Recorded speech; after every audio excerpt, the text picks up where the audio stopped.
My now ex-fiancée gave me the "Dear John" style of breakup after multiple times of infidelity. My thoughts are all over the place. I can't keep unloading on friends and family anymore, so I just need to vent somewhere. I 40M met this girl 37F around 14 years ago. We clicked, hung out, started dating. Time just flew. She lived at home until her dad passed away, and then she moved in with me. We've lived together for almost a decade. I honestly thought things were going all right. Then she started getting distant. For context, I've been cheated on by every girlfriend except one. So yeah, I know the signs. My anxiety got the better of me and I snooped. She never logged out of Facebook on her PC. I wish I never opened it. The messages made it clear she was cheating, and they were explicit. This was 2017. I tried to ignore it, but I couldn't. I broke down and told her what I saw. I apologized like it was somehow my fault. I cried. She comforted me that night, but after that? Nothing. She never brought it up again. Never asked how I felt. She just buried it, hoping it would just go away. We had issues, sure, but nothing that justified any of that. She complained that I didn't help out enough around the house. She wasn't completely wrong. But at the time I was working 2 jobs back to back. Up at 5 a.m., home at 10 p.m. I finally got full-time at my new job and dropped the old one, but yeah, I was exhausted. A few months later he found me on Facebook and messaged me. I never responded. I kept that to myself. I started doing relationship check-ins every couple of months. Asking her if everything was okay, reminding her she could talk to me. Because little problems become big problems if you don't address them. She had a cat, I loved him to pieces. He got sick, kidney failure, and I canceled everything to spare her the burden of his daily injections. Including throwing thousands away in vacation tickets and reservations, and I helped as much as I could with the vet bills. Sure, I might have made a mistake here and there. I was just tired and burned out. COVID happened and honestly 2020 was our strongest year. It was simple. Work, home, quiet. We actually felt like a couple again. Then late 2021 happened. I walked into a used video game store we used to frequent. The owner recognized me, came over, and apologized for the breakup. I was shocked. He said he saw her with another guy and from the body language it was clear they were a couple. I felt embarrassed, blindsided, sick. I left and never told her. I convinced myself he was wrong. But the red flags stayed. She guarded her phone. Even when she asked me tech questions, she wouldn't let me touch it.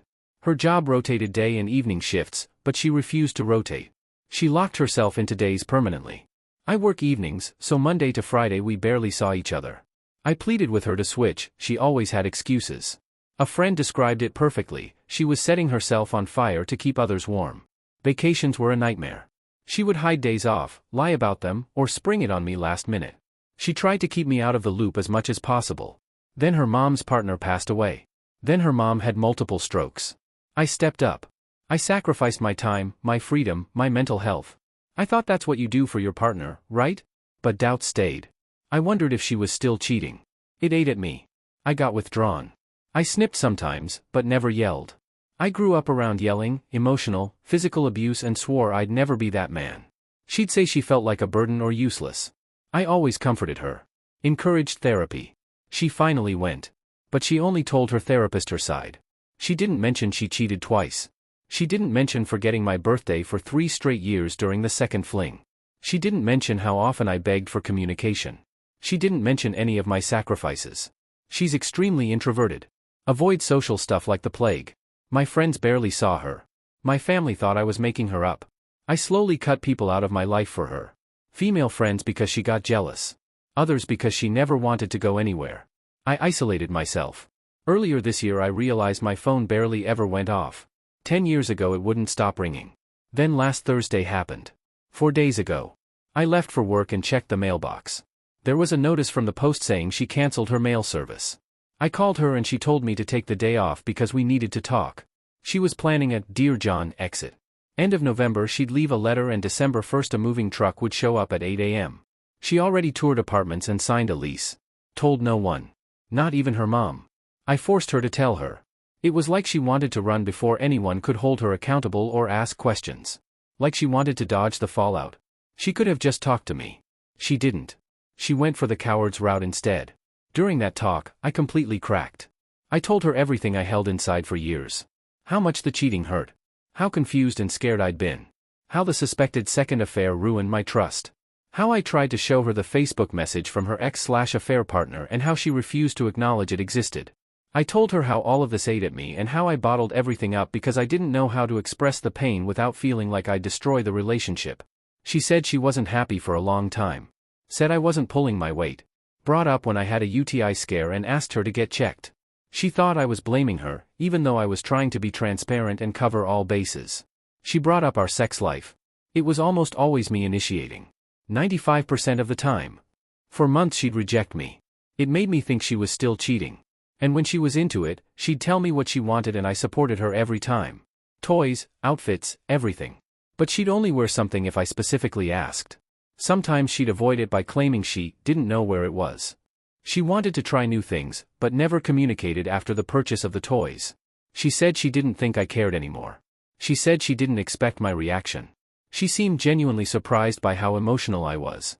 She even admitted she thinks she made a mistake with how she handled all this, but she already signed the lease and insists she can't back out. I've been crying for days. Barely eating. Barely sleeping.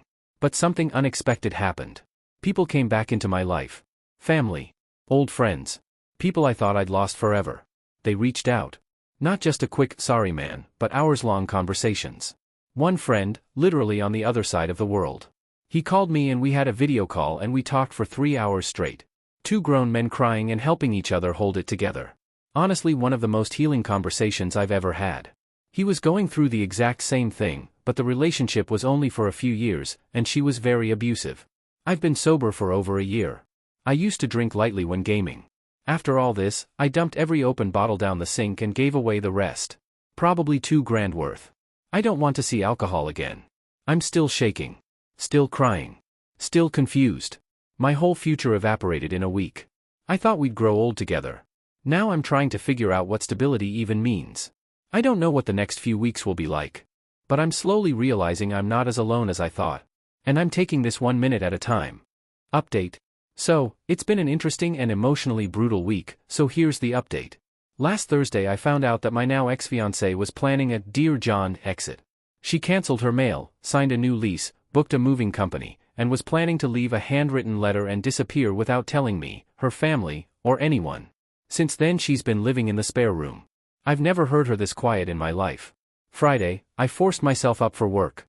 Showered, brushed my teeth, shoved a couple bites of food down, and left because sitting around the apartment was making me worse. My coworkers knew right away something was off. I told them the basic outline and they gave me space to breathe and unload. Honestly, their support kept me upright that day. I called her mother and gave her a gentle version of what was happening. She understood more than I said. I cried to her for about an hour. I called her only immediate relative, her uncle. He said we'd grab a coffee sometime soon. Saturday was my birthday. I refused to spend it in bed. I went to a friend's place and talked all day. A couple people joined on speakerphone. It was actually healing to have friends back in my corner after years of isolation. When I came home that night she was here, but you wouldn't know it. No sound. She stayed in the spare room except to grab snacks, feed the cat, or go to the bathroom. I don't think she showered. The anti-slip mat she hates was still lying on the floor of the tub instead of being hung up. Sunday, I didn't leave the bed. Didn't move until Monday morning when I had to get ready for work. That's when I made my last post. Later I emailed her a detailed message. Basically the whole timeline from my last post, but softer, clearer, and much calmer. I told her I wasn't asking her to fix anything or respond. I just needed to put in writing what I couldn't get out properly during the talk. Since then, I'm slowly stabilizing. Still struggling with sleep and eating. Nightmares, cold sweats, anxiety waves. But at least I can talk without breaking down constantly. I think she called in sick for the week. She hasn't left the spare room. Zero noise. Zero movement unless she absolutely has to.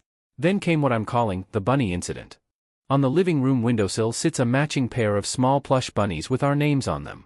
A friend of mine gave them to us for Easter one year. I was hurting. We weren't talking. All I did was turn her bunny around. Nothing dramatic. Just picked it up, turned it around so it faced away. When I came home later it was still like that. Tuesday morning she must have noticed. She moved a little more than usual. When I got up to get ready and make food for work, I noticed she had thrown her bunny into the garbage bin. I have theories about why. Shame. Avoidance. Guilt. I'm not guessing though. I took it out of the garbage, cleaned it off, and put it back where it originally sat next to mine. I wrote a little note. Just because I'm upset doesn't mean you're garbage. You're human and not disposable. My hurt isn't hate. When I got home that night, the bunny and the note were untouched. But she definitely saw it. I had moved the scratching post a little so the note would be more noticeable. It was moved it back. I also learned this week that I don't have much of a poker face. My job forces me to interact with people, so I couldn't hide. I'm usually one of the most social people at work. Always smiling, always talking, always joking around. But that day I tried to give my usual, "Hey, how's it going?" smile, and apparently it was awful.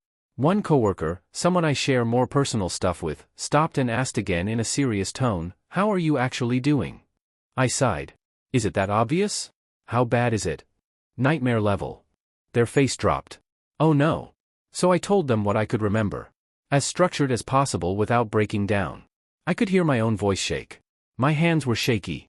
I had to speak slower because I didn't want to fall apart again. They were furious. At her. Legitimately angry. What the absolute fuck is wrong with her? I've heard them swear before, but never with anger behind it. Then they said, "She doesn't fucking deserve you. I know what you've done for her and for her mom. You tell me your life like I tell you mine." Then they made me repeat, "I deserve better." Over and over until I actually said it like I meant it. We talked for half an hour, the time just went. They listened to every word and gave good advice, that usually involved. "She's a fucking cunt and doesn't deserve you. Were you actually happy? Did you really want to spend your life living like this?" They had an appointment and had to go, apologized for running off, and told me to find them anytime I needed to talk.